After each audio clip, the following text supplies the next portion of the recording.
de Previsión Social del Colegio de Ingenieros de Venezuela presenta. A partir de este momento, todas las voces se unen en una sola señal. RCR presenta Conexión 750 con María Alejandra Trujillo. Muy buenas tardes, amigos de Radio Caracas Radio. Lo mejor este martes 7 de septiembre del año 2021. Todo el equipo que trabaja para ustedes a partir de esta hora los saluda. Variada y abundante información que compartir y analizar, como es costumbre, la tarde de hoy. Una jornada cargada de noticias y comentaré solo algunas antes de iniciar conversación con nuestra primera invitada. El máximo tribunal de Cabo Verde confirmó la constitucionalidad del proceso judicial contra el empresario colombiano Alex Saab, a quien Estados Unidos solicitan extradición por supuesto lavado de capitales. El periodista Roberto Denis, quien es uno de los que mejor conoce este caso, decía más temprano: Tribunal Constitucional de Cabo Verde confirmó la constitucionalidad del proceso seguido contra Alex Saab. Esa decisión abre definitivamente la puerta para la extradición de Saab a los Estados Unidos. Simplemente recordar que, tal y como lo ha dicho el periodista Gerardo Reyes, quien escribió el libro Alex Saab, se trata de un ciudadano que tenía más funciones que cualquier ministro venezolano. Llegó a sumar hasta $1.000 millones con los negocios en Venezuela, según información del gobierno norteamericano, a la cual él ha aludido en varias entrevistas. Además, a propósito de lo que está ocurriendo con los derechos humanos en nuestro país, comentar que han pedido los abogados del periodista Roland Carreño una medida humanitaria por su estado de salud luego de ser diagnosticado con COVID-19. Hablaremos al respecto durante la tarde de hoy con nuestra primera invitada. Además, declaración del presidente de Colombia, Iván Duque, a tomar en cuenta sobre las negociaciones en México frente a los diálogos entre el gobierno interino de Venezuela y, decía él en sus redes sociales, y la dictadura de Maduro. Es importante tener claro el camino para el bienestar del pueblo venezolano, el fin de la dictadura a través de una elección presidencial. El retorno a la democracia en Venezuela, decía más adelante, es fundamental, y cualquier acuerdo que consolide la dictadura será una tragedia continental. Insisto, una advertencia a tomar en cuenta. Y la buena noticia de la jornada tiene que ver con la llegada finalmente de las primeras 693.600 dosis de vacunas contra el COVID-19 como parte del Fondo Global de Vacunas COVAX a nuestro país. Esto es Conexión 750. Comenzamos. ¿Qué está pasando en este país? Y saludamos vía telefónica a nuestra primera invitada. Con ella vamos a hablar, insistimos, sobre el caso del periodista Roland Carreño. Es Ana Leonora Acosta, abogada. Ella forma parte de la coalición por los derechos humanos y la democracia, y forma parte del equipo de abogados del periodista Roland Carreño. Gracias por atendernos. Muy buenas tardes. Buenas tardes, María Alejandra. Un saludo a todos los que nos escuchan. Pues mucho interés de conocer la información que pueda compartir con nosotros acerca de esta petición, esta solicitud de medida sustitutiva de libertad a favor de Roland Carreño por su delicado estado de salud. Donde aún se encuentra la causa, ya que el periodista ha presentado una desmejoría desde que está detenido estos últimos 11 meses. Pero además se añade la situación de que ha sido diagnosticado con COVID el día de ayer. Él venía presentando desde hace casi 2 semanas un ataque hipertensivo, que por cierto, con respecto a esta enfermedad, los médicos nos señalaron ayer que el hecho de que tuviese un ataque hipertensivo, una crisis hipertensiva, que no ceda con los tratamientos, era parte de los síntomas de COVID, lo cual desconocíamos porque él no había manifestado otros síntomas. En realidad el periodista está estable, pero en una situación delicada, ya que tiene una neumonía bilateral con múltiples focos de infección como consecuencia del COVID.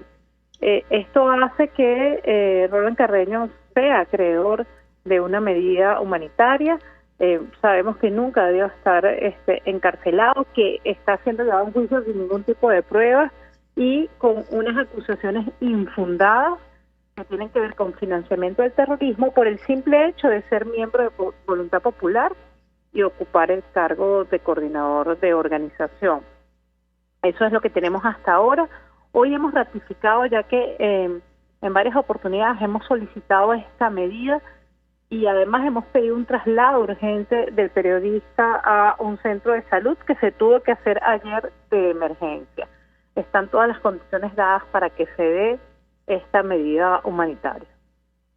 Ahora, sobre la situación de salud y la orden de traslado, ¿quién autorizó el traslado? Entiendo que los funcionarios que estaban custodiando a Roland Carreño decidieron trasladarlo a un centro de salud por su gravedad, por su estado. ¿Qué puede compartir con nosotros? Sí, es así. El día de ayer Roland Carreño se descompensó, estaba prácticamente convulsionando, estaba sudoroso, tenía fiebre, tenía dificultad para respirar y bueno, y la tensión muy elevada, y es cuando los funcionarios que están a cargo de su custodia deciden llevarlo a un centro de salud antes de que la situación se empeorara. Y gracias a Dios lo hicieron, porque si hubiesen esperado un día más para ese traslado, que nosotros tenemos prácticamente 2 semanas pidiendo, la salud del periodista estaría muy comprometida. Recordemos que esta es una enfermedad que avanza si no tiene un tratamiento adecuado, y más si estamos hablando de un paciente que tiene todas las características o tiene enfermedades preexistentes que pueden hacer que se complique el virus. Entonces ellos decidieron ayer, sin saber aún que tenía COVID, sino por el cuadro que presentaba, llevarlo a un centro de salud. Cuando Roland es trasladado al centro de salud, los médicos se percatan de esta situación, de esta crisis hipertensiva que no cedía, y proceden de inmediato a hacerle el protocolo de COVID, el cual sale positivo.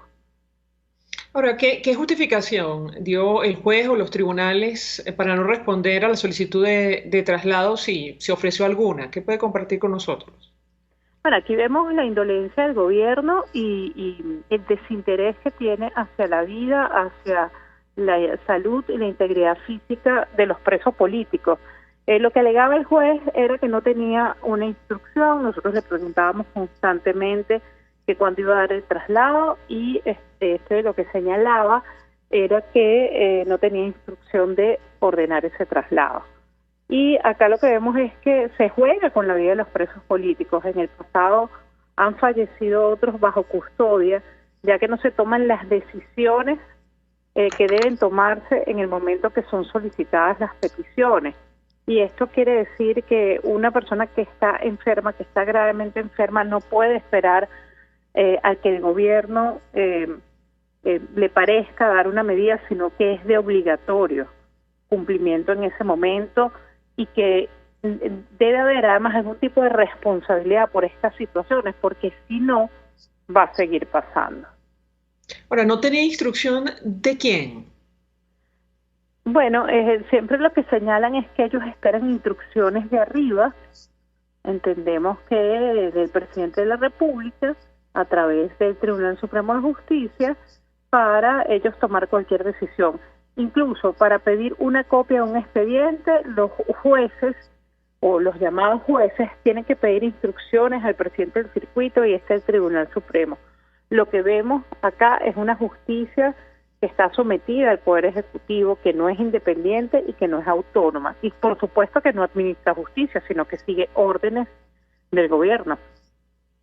Ahora, tengo que preguntarle, porque ayer, cuando se conoció este comunicado conjunto en el marco de las negociaciones en México entre la Alternativa Democrática y el régimen de Nicolás Maduro, se estableció como tema a discutir en el próximo encuentro la situación del sistema de justicia y el respeto a la institucionalidad establecida en la Constitución, y algunos han interpretado que esto podría obstaculizar de alguna manera el proceso que se sigue por presuntos delitos de lesa humanidad en la Fiscalía de la Corte Penal Internacional. Yo le pediría un comentario, porque ciertamente cuando hablamos del sistema de justicia hablamos de todo lo que conforman el sistema. ¿Qué puede decirnos? La escuchamos. Bueno, en primer lugar estamos hablando de un sistema de justicia que es independiente e imparcial y que no tiene que ver con las decisiones políticas. Acá en esta negociación que se está llevando a cabo en México, y lo que se va a tratar a finales de septiembre, tiene que ver con el sistema de justicia interna. Por lo tanto, para nada podría afectar en los procesos que ya están en curso en la Corte Penal Internacional o en otras instancias. ¿Qué podría afectar? Pues si ciertamente se hace una revisión del sistema y se hace justicia en Venezuela, no operaría un sistema universal o en el caso de la Corte Penal. Pero mientras no haya justicia en Venezuela, estos tribunales son competentes para conocer de estos casos. Entonces en nada lo afecta y simplemente no sabemos cuál es la agenda. Nos han dicho que dentro de ese punto se va a discutir la situación de los presos políticos, pero si se va a trabajar en este proceso de independencia del Poder Judicial, bienvenido sea. Sobre el tema de los presos políticos, hemos conversado con familiares de algunos presos políticos, civiles y militares, y expresan preocupación por la poca importancia que se le ha dado a este tema en el marco de estas negociaciones en México. ¿Qué opina usted? La escuchamos. Bueno, por supuesto que para el familiar que tiene a un preso político en una cárcel en condiciones inhumanas, expuesto a situaciones extremas, es una prioridad que se hable de su familiar, más cuando son personas que están siendo sometidas a juicio injustamente y sin ningún tipo de garantía judicial. Nosotros entendemos que la negociación trate temas políticos y entendemos también que hay una necesidad de que exista algún tipo de salida política. Sin embargo, nosotros también desde la coalición hemos insistido en que uno de los puntos sea derechos humanos y que se trate de manera prioritaria la situación de los presos políticos. Nosotros hemos señalado que en cualquier proceso de reconciliación, y si se está hablando de paz social, no podemos hablar de paz social si hay un solo preso político. Entonces es una situación que debe ser revisada de manera prioritaria. Bueno, de hecho, organizaciones como el Foro Penal Venezolano hablan de más de 40 presos políticos que tienen serios problemas de salud en este momento. ¿Qué información manejan ustedes sobre este tema? Sí, nosotros registramos 348 presos políticos y ciertamente podemos decir que el 80% de los presos políticos presenta una condición de salud. Ahora, en estado urgente hemos registrado 21 casos de personas que necesitan de manera urgente alguna intervención o algún tratamiento médico. Pero lo cierto es que las condiciones de reclusión, muchas veces las consecuencias de la tortura, hacen que estas personas padezcan enfermedades o que se agraven las enfermedades preexistentes que tienen. Finalmente, yo le preguntaría acerca del diagnóstico de Roland Carreño. ¿Qué prevé el equipo médico que lo está tratando? ¿Cuánto tiempo tomaría o llevaría su recuperación, tomando en consideración que ha resultado, entre otras cosas, positivo en COVID-19? La escuchamos. Bueno, en este caso, hoy comenzó el tratamiento y entendemos que estas próximas 48 horas son vitales para establecer exactamente cuál es la situación del periodista y ver cómo evoluciona. Entendemos que son aproximadamente unos 7 días, pero bueno, hay que esperar estas 48 horas e ir probando con el tratamiento a ver cómo evoluciona. Esa es la información que tenemos hasta ahora. Sabemos que tiene un estado delicado de salud, pero se encuentra estable y bajo tratamiento en este momento, que es lo importante. Ana Leonor Acosta, 1.000.000 de gracias por atendernos, acompañarnos estos minutos, abogada, miembro de la Coalición por los Derechos Humanos y la Democracia, además defensora del periodista Roland Carreño. Vamos a la pausa. A regreso venimos con más. Usted está viendo Conexión 750 con María Alejandra Trujillo. Solo por RCR 750, porque lo bueno une. Puedes seguirnos en nuestras redes sociales. En Twitter, @RCR750, la radio que se ve. Mensaje del ingeniero José Peraza, tesorero del FONPRES CIB. Estimado colega ingeniero arquitecto y profesional afín, el Colegio de Ingenieros de Venezuela y el Fondo de Previsión Social, preocupado por la salud de tu familia, ha diseñado un sistema de salud integral que coloca a tu disposición y que contiene asistencia primaria de salud, ambulancia, hospitalización, cirugía, oftalmología, dermatología, fisioterapia, psicología, odontología, farmacia y funerario. Para mayor información, visítanos a nuestros portales cib.net.be, fonpresib.net.be, Colegio de Ingenieros de Venezuela, construyendo futuro. Mis amigos, quiero hablarles de Vilap Biodiagnóstica, un nuevo laboratorio clínico con un concepto original. Además de estar dotado con los equipos de la más reciente tecnología y el personal de más alta calificación, Vilap Biodiagnóstica te ofrece ambiente y trato amables y los precios más económicos en todos tus exámenes de laboratorio. Pide tu cita en el 0212-945-5788. Vilap Biodiagnóstica. Precisión y confianza en laboratorio clínico. El poder de la comunicación en tus manos. Conexión 750 con María Alejandra Trujillo. Solo por RCR 750. La radio que se ve. Continuamos, amigos, en Conexión 750 y compartimos algunas de las informaciones más destacadas a esta hora en Venezuela y el mundo. Lo dicho, el máximo tribunal de Cabo Verde confirmó la constitucionalidad del proceso judicial contra el empresario colombiano Alex Saab, a quien Estados Unidos acusa de lavado de capitales. Esto lo tomamos de La Voz de América. Entendemos que esta era la última instancia judicial. Esto evidentemente se va a confirmar con el pasar de las horas, con lo cual ya no existiría impedimento para su entrega a las autoridades norteamericanas. El periodista Roberto Denis de Armando.info decía: Tribunal Constitucional de Cabo Verde confirmó la constitucionalidad del proceso seguido contra Alex Saab. Esa decisión abre definitivamente la puerta para la extradición de Saab a los Estados Unidos. La decisión tiene 194 páginas y derrumba los argumentos de la defensa. Recordar, insistimos, que para el periodista Gerardo Reyes, con quien conversamos, por cierto, hace algunos días, autor del libro Alex Saab, estamos hablando de una especie de superministro, este empresario colombiano que también descubrimos luego de su detención en Cabo Verde que era agente venezolano.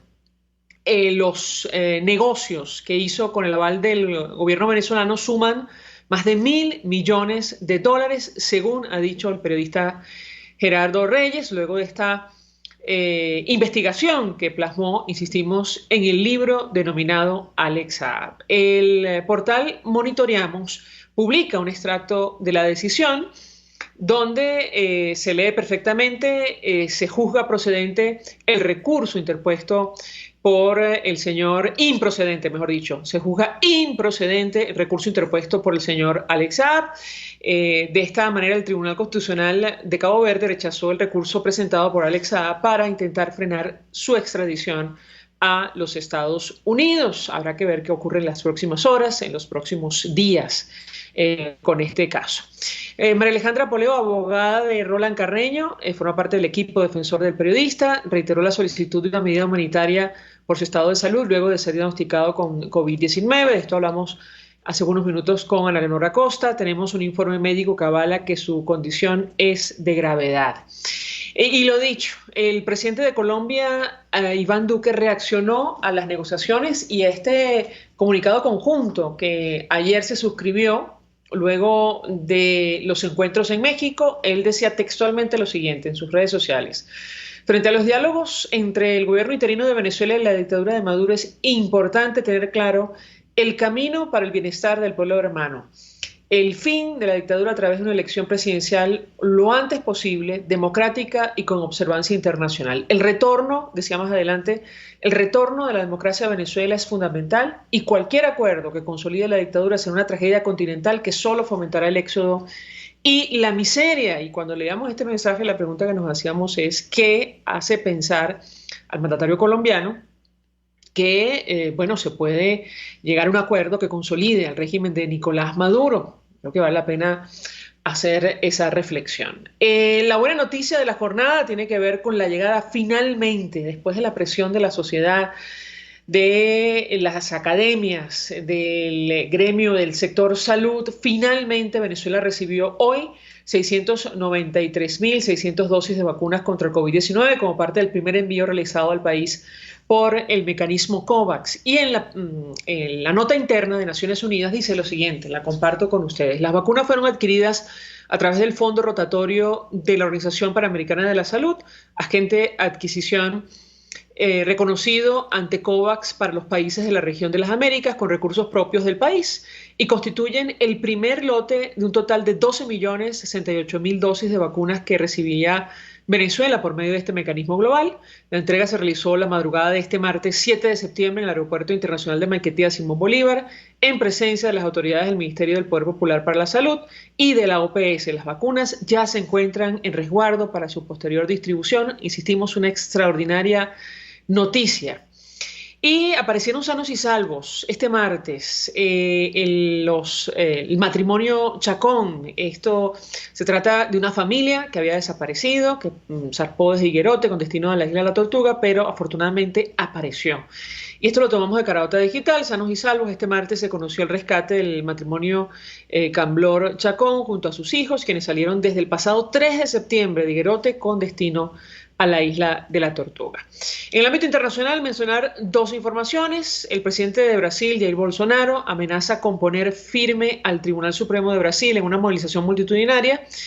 Y bueno, esto de cara a lo que va a ocurrir en las elecciones presidenciales en ese país en el 22. El presidente de Brasil reitera sus ataques a la separación de poderes en la marcha de Brasilia antes de viajar a Sao Paulo para otra manifestación el Día de la Independencia.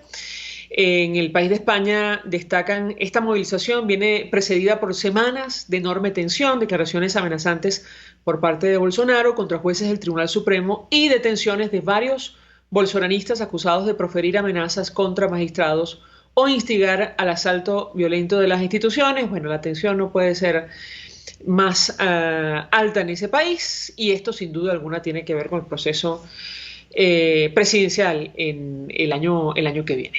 En El Salvador, el día Bitcoin, ha dicho la prensa en ese país. Desde hoy, El Salvador es el primer país que adopta el Bitcoin como una moneda de curso legal y esto ha provocado manifestaciones en la calle.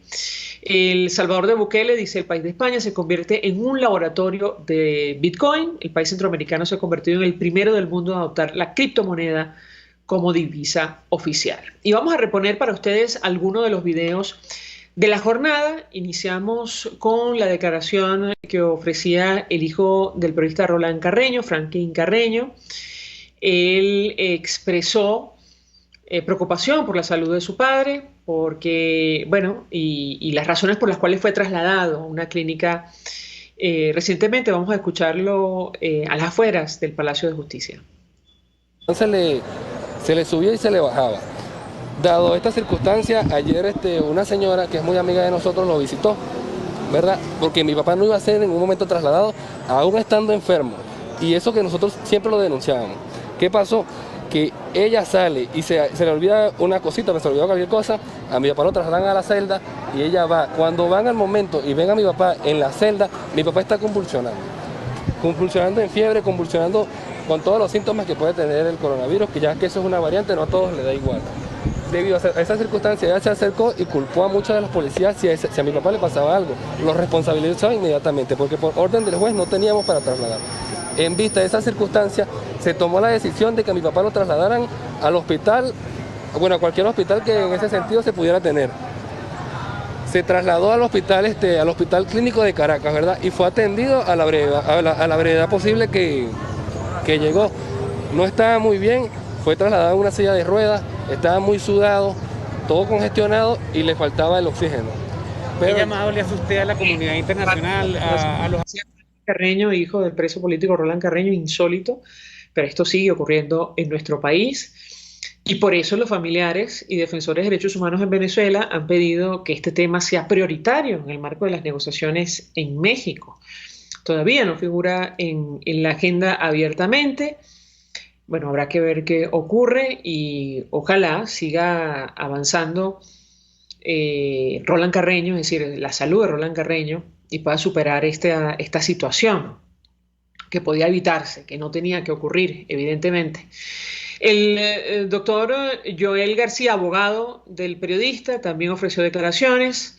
Él dice quienes llegan a las audiencias mostrando un evidente deterioro que no es tomado en cuenta por las autoridades. Vamos a escuchar lo que decía, en qué términos, el doctor Joel García.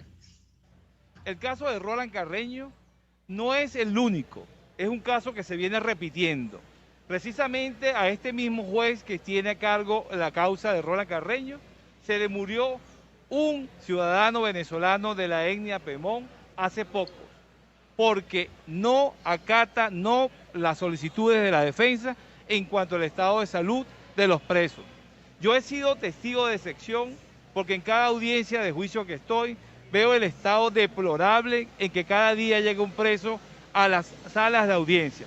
La alimentación es precaria, la salud es precaria. Sin embargo, vemos las denuncias que hacen ante los jueces y los jueces de manera indolente, igualmente los fiscales quienes deben garantizar y velar por los derechos humanos, son indolentes a estas solicitudes. En este momento que tenemos una mesa de negociación en México, el tema de los presos políticos tiene que estar sobre la mesa.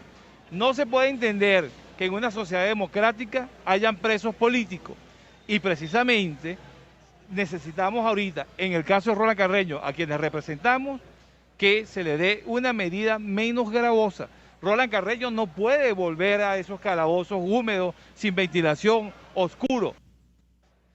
Bien, parte de las declaraciones que ofrecía el doctor Joel García, una situación lamentablemente que se repite con demasiada frecuencia en nuestro país. A propósito de lo ocurrido en Brasil, tenemos un extracto de la declaración del presidente Jair Bolsonaro, en la cual, bueno, efectivamente amenaza a la justicia de esa nación. Él decía, no podemos aceptar, habla en portugués, pero mejor dicho, en portuñol, con lo cual se entiende perfectamente lo que dice, no podemos aceptar más presiones políticas y sin mencionar directamente a quién se refería, es decir, ningún nombre. Él dice, o el jefe del poder se enmarca en las leyes o ese poder puede sufrir lo que no queremos. Vamos a escuchar la declaración en esta, multitudinaria manifestación del día de hoy en Brasilia.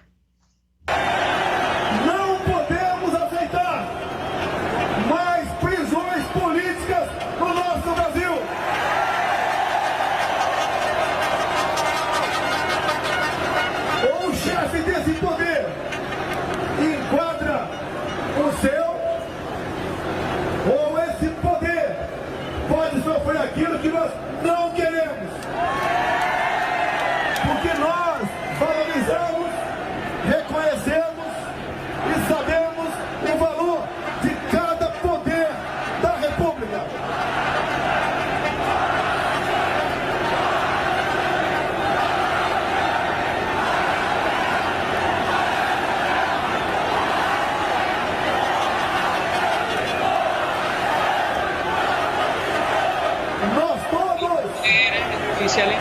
Aquí, la Plaza de los Tres Poderes. En estudio, decíamos que es la antesala a, sin duda alguna, el proceso electoral de ese país. Este tira y encoque entre el Poder Ejecutivo y el Poder Judicial en Brasil. Habrá que ver cómo termina. Vamos a la pausa. Al regreso venimos con más. Estás en sintonía de Conexión 750 con María Alejandra Trujillo. Solo por RCR 750. Porque lo bueno une. Sintonícenos a través de Periscope, @RCR750, la radio que se ve. Mensaje del ingeniero José Peraza, tesorero del FONPRES CIB. Estimado colega ingeniero, arquitecto y profesional afín, el Colegio de Ingenieros de Venezuela y el Fondo de Previsión Social, preocupado por la salud de tu familia, ha diseñado un sistema de salud integral que coloca a tu disposición y que contiene asistencia primaria de salud, ambulancia, hospitalización, cirugía, oftalmología, dermatología, fisioterapia, psicología, odontología, farmacia y funerario. Para mayor información, visítanos a nuestros portales cib.net.be, fonprescib.net.be, Colegio de Ingenieros de Venezuela, construyendo futuro. Y ahora quiero hablarte de Comercializadora Prada, y ya de solo nombrarlo se me hace agua la boca, porque Comercializadora Prada son los más frescos quesos y embutidos que te llevan a tu casa. Todos los quesos, todos los embutidos, y como cuentan con proveedores exclusivos, te resulta mucho más económico. Llámalos ya, 0424-134-6035, en Instagram wprada.ve. Comercializadora Prada, todo en quesos y embutidos con la mejor relación Precios Sabor. RCR 750 AM. Porque lo bueno une.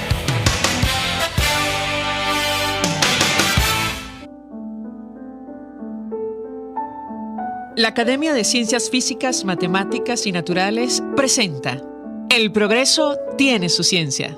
Hoy presentamos el calcio y los músculos. Todos hemos sido alguna vez víctimas de un calambre, esa dolorosa contracción muscular sobre la cual no tenemos control.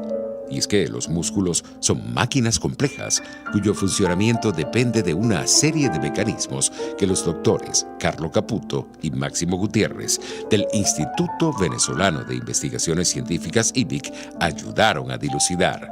El fenómeno que inicia la contracción de un músculo esquelético o cardíaco es un aumento rápido pero reversible de la concentración del ion calcio. Hacia finales del siglo XIX, el fisiólogo británico Wenger, usando corazones de ranas, demostró la necesidad absoluta de calcio en el medio externo para que se produjera la contracción muscular. Esta idea perduró hasta comienzos de la década de los 60. En aquel entonces, Carlo Caputo y Máximo Jiménez trabajaban en el IVIC con músculos esqueléticos de ranas. Utilizando fibras musculares cuidadosamente separadas, estos investigadores demostraron que las fibras se seguían contrayendo por varios minutos en ausencia de calcio en el medio externo, indicando que el calcio necesario para la contracción tenía origen intracelular. Estos resultados no contradecían los del británico Wenger, solo demostraban diferencias entre cómo funciona un músculo esquelético y un músculo cardíaco, que hoy en día ya están bien establecidas. Para revertir la contracción es necesario, pero no suficiente, que el calcio disminuya. Hay muchos otros factores involucrados en la contracción muscular y de allí que todavía no entendemos qué dispara algunos calambres. Las observaciones de los doctores Caputo y Jiménez, sin duda, abrieron camino a un mejor entendimiento sobre cómo funcionan nuestros músculos. El progreso tiene su ciencia. La Academia de Ciencias Físicas, Matemáticas y Naturales presentó El progreso tiene su ciencia. Para más información, www.acfiman.org. De costa a costa, cada semana, usted podrá ser parte del sentimiento varguense que inundará la señal de RCR, el Pitazo en Vargas. Acompaña a Luis López en el recorrido por la ruta de la actualidad informativa en el litoral. Comentarios, denuncias, reportes de tránsito y cómo están las playas. Información de primera mano de todo lo que ocurre en el estado Barme. RCR 750 AM. Porque lo bueno une.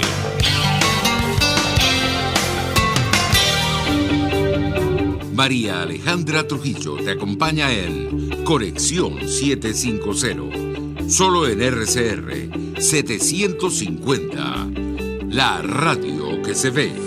Claro y raspado. Continuamos, amigos, en Conexión 750 y a partir de esta hora hablamos ampliamente acerca del alcance económico del acuerdo suscrito ayer, el acuerdo parcial suscrito ayer entre la Alternativa Democrática y el régimen de Nicolás Maduro.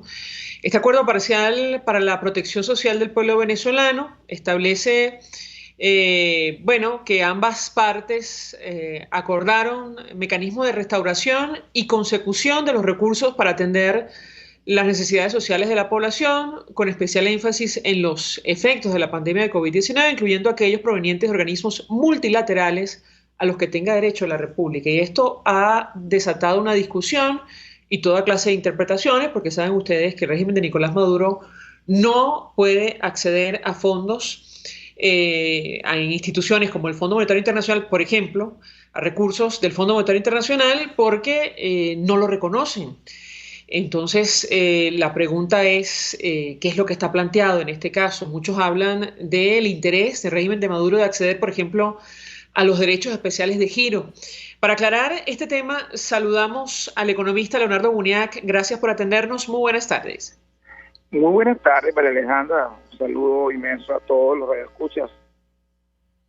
Pues yo le pedí un primer comentario de su parte, su interpretación personal acerca de este tema. Seguramente ha visto la reacción y los análisis que abundan en redes sociales sobre este tema. ¿Qué impacto, qué alcance tiene en su opinión? Lo escuchamos. Bueno, lo primero es que el Fondo Monetario Internacional, como consecuencia, por supuesto, de los efectos colaterales de la pandemia, que de alguna manera ha supuesto, ¿verdad?, niveles de contracción muy importantes a escala global. Todos sabemos que en el año 2020 la economía global se contrae un poco más del 3,5%, se pierden casi 9 trillones de dólares de Producto Interno Bruto, de nivel de actividad económica, y por supuesto que la recuperación de alguna manera está vinculado a la evolución de la curva sanitaria, y esa curva sanitaria vinculada también, por supuesto, a los impactos, ¿verdad?, a cómo avanza el proceso de vacunación, y por supuesto que se alcance una suerte de síndrome de higiene colectivo a nivel global. Mientras eso no se resuelva, mientras el tema del aplanamiento de la curva de contagio no sea resuelto, la economía global no va a alcanzar niveles de crecimiento sostenido, sobre todo no inflacionario, y de manera sostenida, que es lo que realmente se persigue. Pero bueno, el derecho especial de giro no es otra cosa que una suerte de canasta de monedas, donde está compuesto fundamentalmente por 4 grandes monedas, como es el dólar, el euro, la libra esterlina y el yen japonés. Aclaro que el yuan no pertenece a los derechos especiales de giro porque no es considerado una moneda convertible internacionalmente.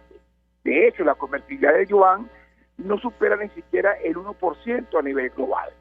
Bueno, estos derechos especiales de giro son activos de reserva que el Fondo Monetario puede en un momento asignar a los países miembros de acuerdo a su participación como accionistas, vamos a llamarlo así, como signatarios del Fondo Monetario, y esto lo que hace es fortalecer las reservas internacionales de los países miembros, ofrece adecuación de capital, que ofrece liquidez, que puede ser utilizada definitivamente para fortalecer las reservas internacionales y poder atender temas de emergencia, como por ejemplo la necesidad de pagar la compra de vacunas o pagar importaciones o resolver temas de reestructuración de deuda, etcétera.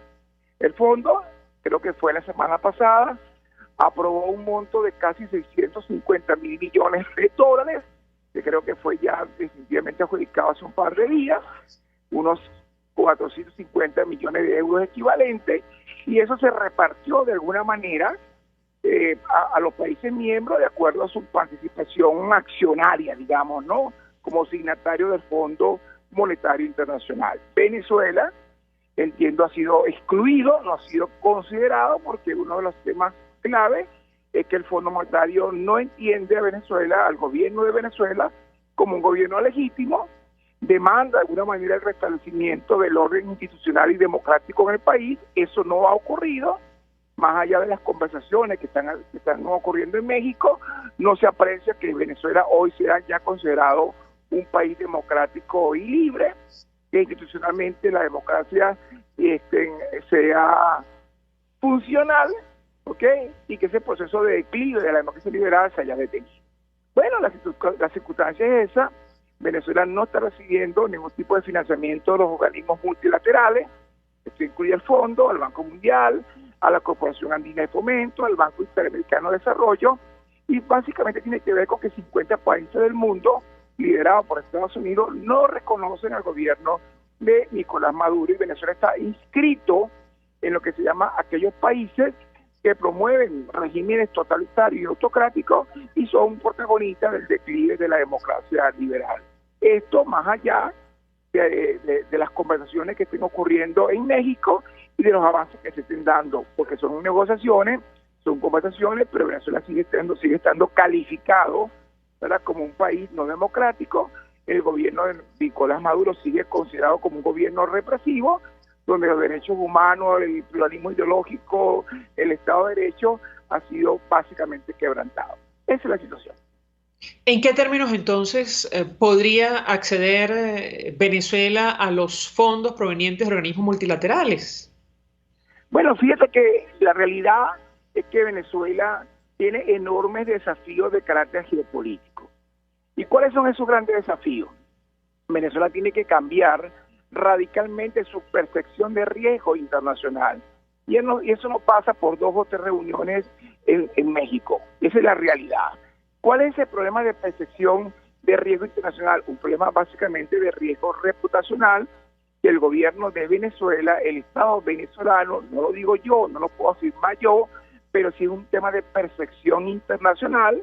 El Estado venezolano es percibido como un Estado que promueve prácticas totalitarias y autocráticas, que, como te decía, promueven el declive de la democracia liberal.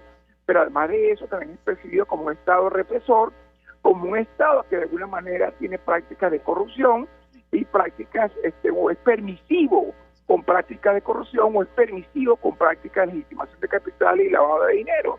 Esas son percepciones que existen en los mercados financieros internacionales. Para poder acceder a fondos financieros internacionales, para que puedan retornar los mercados de capitales, para que podamos retornar al mercado financiero de deuda, para poder tener programas de facilidad ampliada y crédito de los organismos multilaterales, esa percepción de riesgo tiene que ser cambiada. Ese perfil de riesgo debe ser cambiado y eso no pasa por 2 o 3 reuniones en México. Esto pasa necesariamente porque se demuestre y se le demuestra a la comunidad internacional que la democracia y que el orden institucional en Venezuela ha sido restablecido, que los temas y los fallos, por ejemplo, en el sistema de justicia han sido resueltos, que realmente hay una democracia funcional en Venezuela y que eso sea visto, aprobado por los organismos internacionales y por quienes entienden sobre esta materia.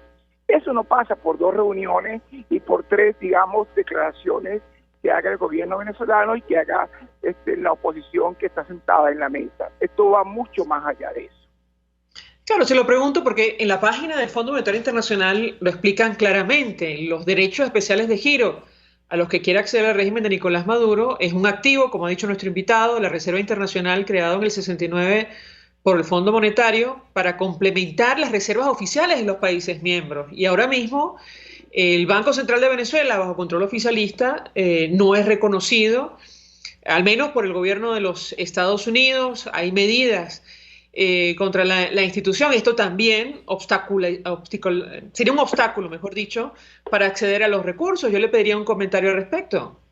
Sí, no, básicamente los organismos multilaterales, especialmente el Fondo Monetario Internacional, que es el banco central de los bancos centrales del planeta. Recuerda que el Fondo Monetario fue creado fundamentalmente para el financiamiento de problemas de balanza de pago en los países miembros del mismo. Y bueno, el Fondo Monetario Internacional entiende que el Banco Central de Venezuela es utilizado bajo el expediente de financiamiento del gasto público. Es decir, en Venezuela no existe independencia de la política monetaria de la política fiscal, básicamente por la violación permanente de la autonomía del Banco Central de Venezuela. Eso es una realidad, pero más allá de eso, el régimen de sanciones incluye al Banco Central de Venezuela. Y ahí entonces que sea muy difícil que podamos hablar de que el Fondo Monetario va a asignar, como ocurrió con México, que le acaban de asignar casi 12.000 millones de dólares, a Venezuela le tocaría algo así más o menos como unos 4.170, 4. Sí. Sí, creo que vamos a tomar la llamada internamente porque se escucha puro ruido. Me imagino que tiene que ver con la línea telefónica del invitado. Seguramente lo estamos llamando en un celular. Le ruego a mi equipo que restablezcamos el contacto con Leonardo Muniac, quien está explicando, bueno, en palabras llanas, el alcance de este acuerdo, de este comunicado conjunto emitido ayer, suscrito por la Alternativa Democrática del régimen de Nicolás Maduro, y lo referente al acuerdo parcial para la protección social del pueblo venezolano y el posible acceso a dinero, a recursos provenientes de organismos multilaterales. De hecho, en uno de los párrafos se habla textualmente de los derechos especiales de giro dispuestos para tal fin por el Fondo Monetario Internacional. Dice Leonardo Muniac que, bueno, el problema de legitimidad y credibilidad de Venezuela no se va a resolver en 3 reuniones, lo cual parece lógico y elemental. Pero esa es la intención que tiene el régimen de Nicolás Maduro y no la ha ocultado en ningún momento, tener acceso a los recursos a cualquier recurso, pero los recursos que Venezuela tiene en el exterior y, si es posible, incluso a financiamiento externo. Leonardo Muniac, lo tenemos nuevamente. Adelante. No, bueno, básicamente el tema del Banco de Inglaterra, que es el Banco Central del Reino Unido, tiene congelados fondos en oro de Venezuela, aproximadamente 1.800 millones de dólares. ¿Por qué razón? Básicamente por la percepción de riesgo reputacional del país, donde se cree que ese dinero puede ser utilizado para prácticas, para profundizar el estado represivo, para la compra de armamento, para la compra de equipos, antimotín, etcétera, o sencillamente por la percepción que tiene Venezuela, el Estado venezolano en el exterior, que es permisivo en prácticas de corrupción, de manera que esos fondos pueden ser utilizados de manera ilegítima, de manera irresoluta, de manera irresponsable. Esa es la percepción que existe en los mercados financieros internacionales. Por eso usted decía que es muy importante el tema del riesgo reputacional. El riesgo reputacional es un riesgo de carácter estratégico y es cómo nos miran, cómo nos perciben en el exterior. Yo, Leonardo Muniac, no puedo decir que eso sea verdad o sea mentira, no, porque no tengo las competencias ni información para hacerlo, pero sí te puedo comentar que claramente hay una percepción de riesgo reputacional que tiene que ser resuelta. Por lo tanto, es un desafío de carácter geopolítico si tú quieres avanzar a reestructurar la deuda pública externa, si tú quieres retornar a los mercados financieros internacionales de deuda, si tú quieres regresar al Club de París, si tú requieres financiamiento de los organismos multilaterales como el Fondo Monetario, si tú quieres finalmente atraer la inversión extranjera directa a Venezuela, sobre todo de países decentes, bueno, tú tienes que resolver el problema de percepción de riesgo internacional. Y eso, como te decía al principio, no se resuelve con 2 declaraciones de prensa de los voceros del gobierno en la Mesa de México y de algunos voceros de la oposición que indican, bueno, estamos comenzando a ponernos de acuerdo sobre tales y tales puntos. No se ha restablecido el orden democrático en Venezuela, no se ha restablecido la institucionalidad en Venezuela, no han sido resueltos los problemas y las querellas que tenemos internacionalmente, y mientras eso no ocurra, por supuesto, esa ambición de retornar a los mercados de capitales, de retornar al financiamiento internacional, se va a producir. ¿Es posible pensar en el retorno de Venezuela a mercados internacionales sin elecciones libres y justas, sin comicios presidenciales como ha pedido la comunidad internacional, o no? ¿Qué opina usted? No, eso es imposible. Claro. Te lo digo literalmente, eso es imposible porque básicamente el esquema de las sanciones, y no solamente las sanciones, es que estos organismos, por ejemplo, tengo un ejemplo básico, el Banco Interamericano de Desarrollo en su estatuto claramente político que sean proclive al totalitarismo y al autoritarismo. Entonces, son temas de que son organismos internacionales que están compuestos fundamentalmente por países miembros que son plenamente democráticos. El mundo, mira, Freedom House, que es un organismo no gubernamental que hace estudios muy interesantes sobre prácticas democráticas, sobre pluralismo político ideológico, sobre Estado de Derecho, etcétera, califica el planeta en 3 grandes rubros: países azules, países amarillos, países rojos. Países azules, países donde los principios y la práctica democrática no están cuestionados. Ahí está fundamentalmente toda Europa Occidental y el hemisferio occidental donde estamos nosotros. Países en amarillo, algunos países donde algunas prácticas democráticas pueden estar cuestionadas, algunas de ellas. Y países en rojo, aquellos que son países considerados estados no libres, donde hay regímenes totalitarios y autocráticos, o hay monarquías absolutistas donde la democracia, como está la libertad de expresión, está asfixiada. Lamentablemente Venezuela, Cuba y Nicaragua en el hemisferio occidental están pintados de rojo en ese mapa mundi geopolítico. Bueno, obviamente, mientras no cambiemos esa percepción, no será posible retornar a los mercados financieros internacionales en el cual una vez participamos fluidamente. Y además habría que tomar en cuenta la deuda que ahora mismo tiene Venezuela y los litigios internacionales antes de acceder a los mercados, ¿o nos equivocamos? Es así, tú tienes un tema de que tú estás obligado a renegociar la deuda pública externa, ya sea acudir a un refinanciamiento o una reestructuración. Bueno, esto pasa por 4 puntos cardinales. Primero, el gobierno que desea reestructurar los acreedores que esperan de parte del gobierno una estrategia de repago de la deuda, que no la tiene, ni la puede mostrar porque no la ha diseñado, la Asamblea Nacional Legítima del 2015 que debe aprobar cualquier plan que signifique modificar los términos de la deuda pública o de la renegociación, y el gobierno de los Estados Unidos, el último punto cardinal, porque la deuda venezolana está emitida bajo la jurisdicción del dólar de los Estados Unidos. Entonces, hoy los tenedores en su mayoría son empresas o particulares que operan bajo la jurisdicción del dólar de los Estados Unidos. Entonces, esto es un juego trancado que pasa necesariamente no por una negociación, sino por hechos concretos, que no es otra cosa que el restablecimiento de la democracia en Venezuela y del orden institucional, que es una aspiración indudablemente de la comunidad internacional. ¿Se sabe a cuánto asciende la deuda externa venezolana en este momento? Mira, hay muchos números, pero te puedo dar un promedio que puede estar cerca. La deuda pública solamente en $90.000 millones, pero si tú le agregas todo lo demás, donde hay deuda comercial, donde hay litigio, etcétera, la cifra puede llegar a $145.000 millones.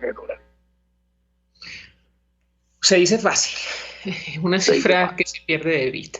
Leonardo Buniac, 1.000.000 de gracias por atendernos, acompañarnos estos minutos, economista, expresando opinión, análisis acerca de este comunicado conjunto que se suscribió ayer entre la Alternativa Democrática y el régimen de Nicolás Maduro, que habla del acuerdo parcial para la protección social del pueblo venezolano y el acceso a recursos provenientes de organismos multilaterales a los que tenga derecho la República, bueno, en una situación institucional, de crisis institucional, como la que atraviesa Venezuela. Nosotros, se nos ha agotado el tiempo, nos despedimos y lo hacemos a nombre de Jaime Nestares de la Dirección General de la Estación, en la gerencia de producción Willy Charcaya, en la producción César Umbría, en los controles Víctor Mejías, quien tuvo el placer de acompañarles, María Alejandra Trujillo.